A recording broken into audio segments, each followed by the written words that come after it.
Good morning everyone. PR exam dose में एक बार फिर से आप लोगों का बहुत बहुत स्वागत है, बहुत बहुत अभिनंदन। तो उत्तराखंड के करंट अफेयर्स की सीरीज में जो सेशन हमारा हम लोगों का चल रहा है, तो आज आप लोगों के सामने प्रस्तुत है पांचवी वीडियो, जिसमें कि हम लोग जो है और अन्य अन्य चीजों के बारे में जानकारी प्राप्त करने वाले हैं। तो चलिए आगे बढ़ते हैं।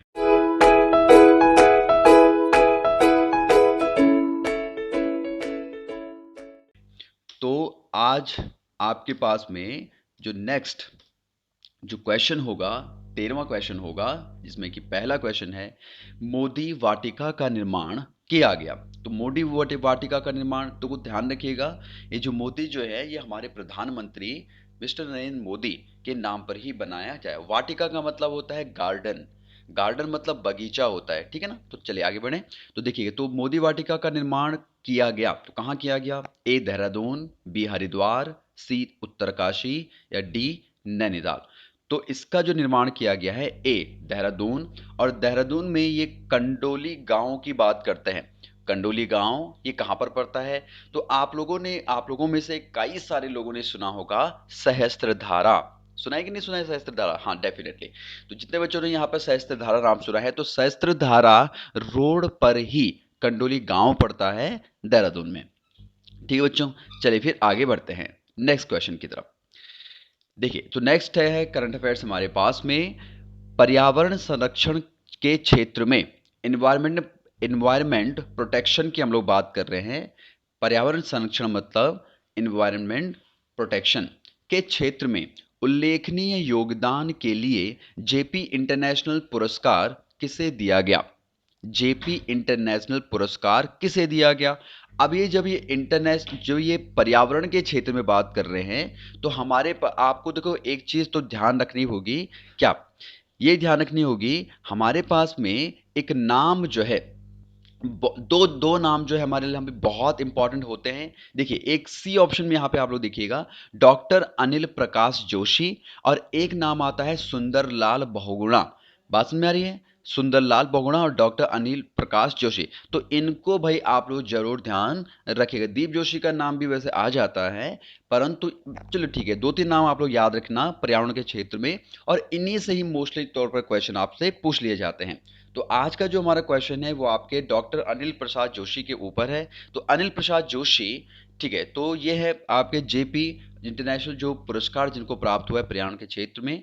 देखिए व्याख्या, देखिए यहाँ पे जरा, कि इन्हें पद्म भूषण व पद्मश्री से भी सम्मानित किया गया है। पद्म भूषण व पद्मश्री से भी सम्मानित किया गया है। फाउंडर ऑफ HESCO यानी हेस्को के भी ये फाउंडर आपके हैं भाई। ठीक है, आगे बढ़ते हैं हम लोग जरा। देखिए, तो हम लोग बात करते हैं नेक्स्ट की तरफ। क्वेश्चन नंबर 15, बेरी होल या फिर बोर होल, समझना जरा। बेरी होल बोलें या फिर बोर होल कहें, पद्धति सिस्टम जो है वो किस चीज से संबंधित है? फूलों से संबंधित है, बांझ से संबंधित है, चीड़ वृक्ष से लीसा निकालने की, चीड़ का मतलब होता है स्पाइन, पाइन वृक्ष, ओके, कंडाली से। तो देखिए हमारे पास में आंसर होगा बी, चीड़ वृक्ष से लीसा निकालने की एक विधि है। देखो, चीड़ वृक्ष जो हमारे पास में कुलाई बोलते हैं आप लोग जरा। देखो, जितने भी हमारे पास में बच्चे पहाड़ों से हैं, तो डेफिनेटली उनको कुलाई समझ में आ रहा होगा। परंतु जो बच्चे हमारे पास में हरिद्वार हो गया, या फिर कह सकते हैं कि उधम सिंह नगर, जो कि प्लेन्स के एरिया से जो बच्चे हमारे साथ में जुड़े होंगे, तो उनको जो है कुमाई समझ में नहीं आ रहा होगा। परंतु ये जो वर्ड है, ये आपका है पहाड़ी वर्ड बाय द वे, है ना। ये लोकल लैंग्वेजेस का वर्ड है, स्थानीय भाषाओं का वर्ड है। तो हमने कहा ये कुमाई जो है, उसको जो है, देखो यहां पर क्या लिखा हुआ है, वैज्ञानिक नाम होगा इसका पाइनस।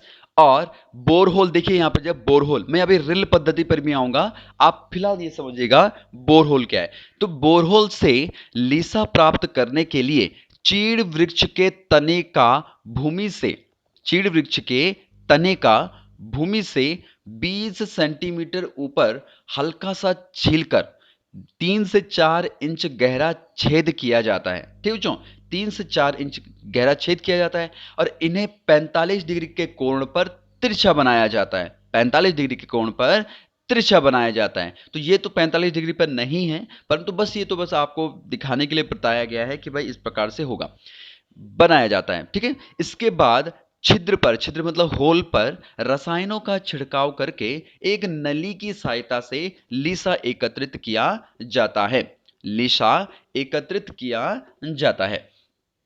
ठीक है बच्चों, तो देखो इसी प्रकार से आपके रिल पद्धति भी होती है। क्वेश्चन आप लोगों से पूछा जाए कि रिल पद्धति और बोरहोल जो पद्धति है वो किस से संबंधित है, तो वो चीड़ वृक्ष से लीसा निकालने की ही विधियां हैं। दोनों की दोनों विधियां इन्हीं से निकालने की है। रिल पद्धति अभी तक होती क्या थी, देखो जी यहां पर जो आपको बताई गई ये इस प्रकार की रिल पद्धति, थोड़ा सा हल्का सा उसे छील कर क्या निकाला जाता था भाई, लीसा निकाल दिया जाता था। परंतु बोरहोल पद्धति जो है अभी नई नई जो है आपके उत्तराखंड में आई है। नेक्स्ट हम बात करते हैं कि देखिए आपके चीड़ के जो वृक्ष हैं वो आपके किस प्रकार से खतरनाक हैं आपके उत्तराखंड के लिए, तो आप लोग पढ़ सकते हैं। देखिए प्रदेश में वन विभाग के अंतर्गत 25.86 लाख हेक्टेयर वन क्षेत्र में से 15.25% पर चीड़ के जंगल है। अब देखो जरा कितनी बड़ी बात है कि 25 लाख हेक्टेयर वन में से 15%, 25 लाख को क्या माने आप 100 माने, 25 लाख को आप 100 मानो और उस 100 में से 15% पर चीड़ के जंगल आपके बने हुए हैं। बातें समझ में आ रही बच्चों? इसके लगातार फैलाव से जैव विविधता के लिए, बायोडायवर्सिटी के लिए खतरा पैदा हो गया है। वजह यह है कि चीड़ के जंगल में अन्य वनस्पतियां नहीं पनप पाती। देखो ये आपने जरूर सुना होगा, और हम जब आपके क्लासेस को आगे बढ़ाएंगे और ज्योग्राफी जब हम लोग पढ़ेंगे उत्तराखंड की, तो वहां पर भी चेक करेंगे कि जब कुमाई का पेड़ जो होता है या फिर जो चीड़ का पेड़ होता है वो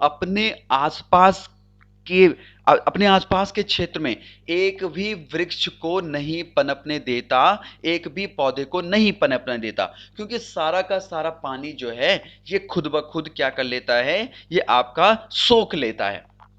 बातें समझ में गया ना? और साथ साथ में इसके कई सारे इसके जो है पत्तियां जो है नीचे गिरती रहती हैं, और जिस वजह से प्रॉब्लम भी होती रहती है। आप लोगों ने सुना होगा गांव में आग लग जाती है, तो देखिए अभी पढ़ते हैं हम लोग जरा, तो वो एक खतरा पैदा हो जाता है। वजह यह है कि चीड़ के जंगल में अन्य वनस्पतियां नहीं पनप पाती, और साथ ही इसकी पत्तियां, पिरूल कहते हैं हम लोग उसे, ठीक है बच्चों, तो इसको क्या बोलते हैं, पिरूल बोला जाता है। पिरूल फायर सीजन के दौरान, पिरूल फायर सीजन के दौरान जंगल की आग के फैलाव की बड़ी वजह बनती है। बिल्कुल आपने सुना होगा कि भाई गर्मियों के समय पर बहुत ज्यादा आग लग जाती है उत्तराखंड के जंगलों में। तो किस वजह से लगती है आपको पता होगा, जिस प्रकार से पुराने समय में आदि मानव जो आपके थे वो भाई पत्थरों को रगड़ कर क्या करते, चिंगारी उत्पन्न करते थे।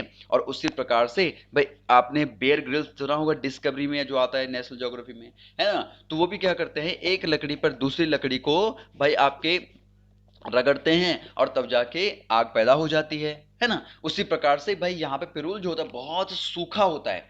पिरूल जो होता है इसकी पत्तियां बहुत सूखी होती हैं। अब जब हवा चलती है तो भाई ये आपस में रगड़ते हैं, जिस प्रकार से, जिस वजह से आग यहाँ पर उत्पन्न हो जाती है और पूरे के पूरे जंगल आपके जल जाते हैं उस क्षेत्र के। देखा आपने, देखा भी होगा कहीं पर कभी भी आग लग जाती है बाय द वे, ठीक है। चलिए फिर इस चीज के बारे में बहुत डिटेल से हम लोग जो है अपने अध्ययन, अपने जो थ्योरी वाला जो पोर्शन होगा वहां पे चेक करेंगे, ठीक है। आगे बढ़ते हैं। राज्य में प्रतिवर्ष लगभग 23.66 लाख टन चीड़ की पत्तियां गिरती हैं। बोलो जरा कितनी बड़ी बात है।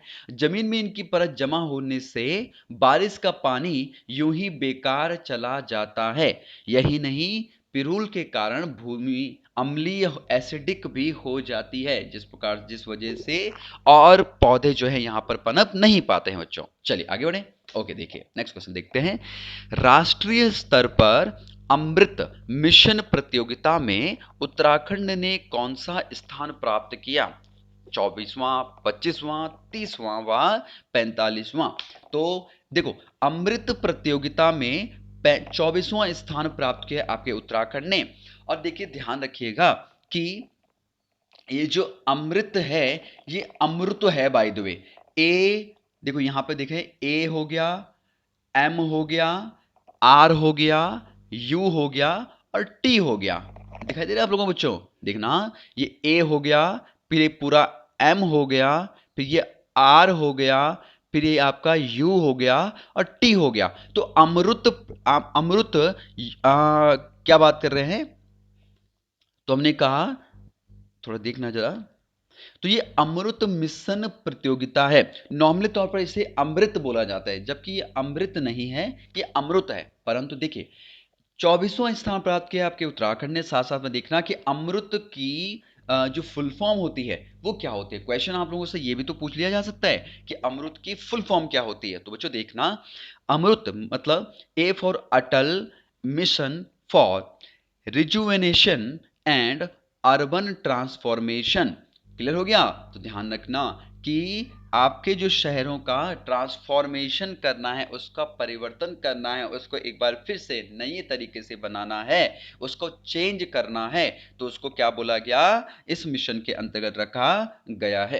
ठीक है, आगे बढ़े, नेक्स्ट देखते हैं। उत्तराखंड उच्च न्यायालय के मुख्य न्यायाधीश कौन होंगे? देखिए अब ध्यान रखिएगा, जुलाई 21 की बात करते हैं, तो वहां पे कौन बनेंगे, है ना, समझना, कौन नए आपके न्यायाधीश बनने वाले हैं। कॉलेजियम पद्धति के द्वारा पहले ही, कॉलेजियम से जो सिस्टम आपके न्यायाधीशों को चुनने का है, वहां पे पहले से ही निर्धारित कर लिया जाता है कि आपके ये जो है अपॉइंट होने वाले हैं नए न्यायाधीश हों, चाहे कोई भी आपके सर्विस में, बड़े बड़े सर्विस में जो आपके जो होते हैं नौकर साहब। ठीक है, तो हमने कहा कि देखिए भाई, तो ए ऑप्शन ए है आपके श्री ओम प्रकाश, बी है ऑप्शन में कृष्ण सिंह, सी प्रकाश जोशी एंड डी आपका राघवेंद्र सिंह चौहान। तो देखिए आप लोग जरा, डी राघवेंद्र सिंह चौहान आपके जुलाई 2021 के दौरान क्या करेंगे, आपके उत्तराखंड जो नैनीताल में जो आपका क्या है, हाई कोर्ट है, फिर उच्च न्यायालय जो है, वहां के मुख्य न्यायाधीश होने वाले हैं। तो ध्यान रखिएगा, अभी तक दूसरी बात, वर्तमान में राघवेंद्र सिंह चौहान जो हैं वो तेलंगाना के उच्च न्यायालय के मुख्य न्यायाधीश है। अगर मैं बोलूं कि वर्तमान में इस समय पर, जिस समय मैं वीडियो बना रहा हूं, उस समय पर जो है उत्तराखंड के मुख्य न्यायाधीश कौन है, तो ये मुख्य न्यायाधीश होंगे रवि कुमार मलिमठ। ठीक है बच्चों, तो रवि कुमार मलिमठ जो है इस समय पर आपके क्या है, मुख्य न्यायाधीश होंगे। इसके बाद राघवेंद्र सिंह चौहान बनेंगे। और तो ये हैं आपके राघवेंद्र सिंह चौहान। तो यहां पर देखिएगा, और इधर साइड लेफ्ट हैंड साइड पर जो ये आपकी जो फोटो है, ये है आपके रवि कुमार मलिमठ। ठीक है बच्चों, आगे बढ़ते हैं। क्वेश्चन नंबर 18, किन्हें शौर्य चक्र से नवाजा गया है? किन्हें शौर्य चक्र से नवाजा गया है? ए कर्नल कृष्ण सिंह, अरविंद पांडे, रवि कुमार, या फिर इनमें से कोई नहीं। तो हमारे पास में ऑप्शन है ए कर्नल, कर्नल भी कह सकते हैं, तो कर्नल कृष्ण सिंह। देखिए कर्नल कृष्ण सिंह जो है शौर्य चक्र के लिए चुने गए लेफ्टिनेंट कर्नल सिंह रावत ने वास्तविक नियंत्रण रेखा जो LAC है पर, जम्मू कश्मीर में जो आपकी है, अदम्य साहस दिखाते हुए सीमा पार से आतंकी घुसपैठ को नाकाम किया।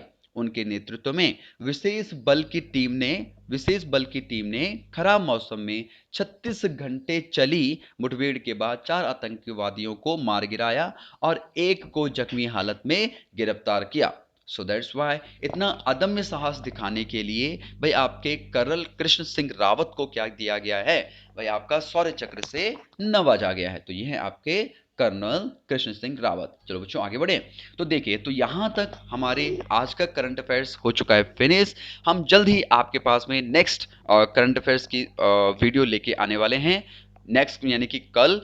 और अगर आपको वीडियो पसंद आई है, आपको जानकारी अच्छी लगी है, तो आप हमारे चैनल को सब्सक्राइब जरूर कीजिएगा। सब्सक्राइब करने के साथ साथ में आप जो बेल आइकन होता है, तो बेल आइकन भी आप लोग प्रेस जरूर करें।